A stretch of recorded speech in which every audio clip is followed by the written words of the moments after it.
Obviously, more changes coming to the WJFL. Next year, obviously. But I mean, last year you guys welcomed Hamilton in, and what do you think about now bringing in some Cape Atlantic teams? Well, I think what they're trying to do is to make it like to bring everybody together, so to speak, whereas one general conference, which I think is a pretty good idea. And it gives schools an opportunity to play schools that they really never would have played before, Right. which I think is pretty neat. Obviously, the division you're in, you kind of, geographically, it's, a lot of teams around you. I mean, would you like to see yourself playing some of those Cape teams, those St. Augustines, those St. Joe's, that type of team, when this thing kicks off here? I don't see why not.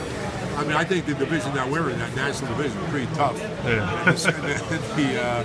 And all those teams are like real good. Okay, and the bottom line is like to play those other one or two of those other schools like every now and then. I think it'd be a great idea. How's it?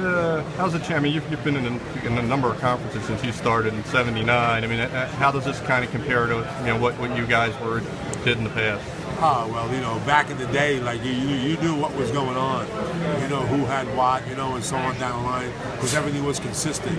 You had your same schedule every year. The only thing that changed was home and away. So you really, everything was like, you were able to prepare like much easier than it is now.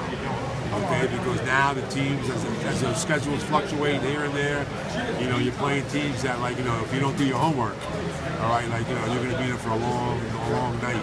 So it's more difficult. There's no doubt about it. Plus, the coaching is so much better nowadays. Sure. I mean, everybody's just more educated, and the players are better. Really, it's like everything has materialized and grown into some pretty great like football, and it's like pretty sophisticated, to tell you the truth.